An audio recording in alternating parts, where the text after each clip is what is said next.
Hi, Reverend Paula Zabkar here from Spiritual Soul Center.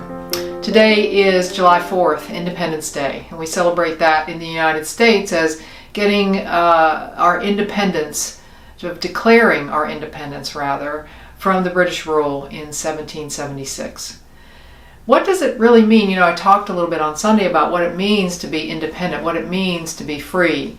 And at a personal level, I just want to reiterate in this short soul session with you that independence results from how we think.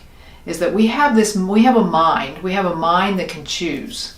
And that is where true freedom lies. That no one can take away, that no one can legislate or unlegislate, that no one can make a rule about. And if there is a rule, it's in the outer, but what we have is this ability to be an independent thinker.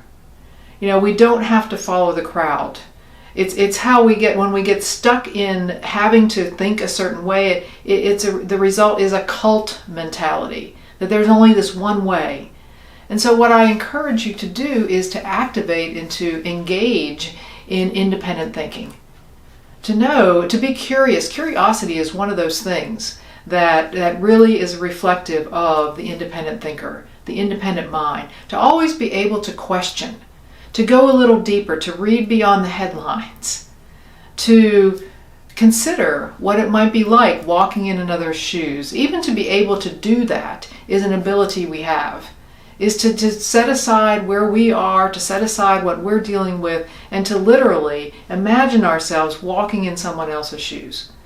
I mean, that is a way to be curious and to foster independent thinking in us, to know what it means to look at something from one side and the other side, and to not get stuck in the way it should be or the way I think it should be with blinders on.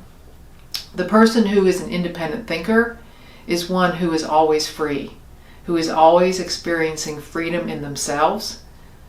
And the independent thinker also is willing to say when they're wrong, willing to revise a position, willing to grow, willing to be open, to be wide open. And so as you celebrate Independence Day, or maybe when you're hearing this you already have, it's a daily celebration to celebrate the ability we have to be an independent thinker, to be wide awake, to be curious, to be flexible. That's what it's about. And you have that ability, and so do I. So until next time, amen.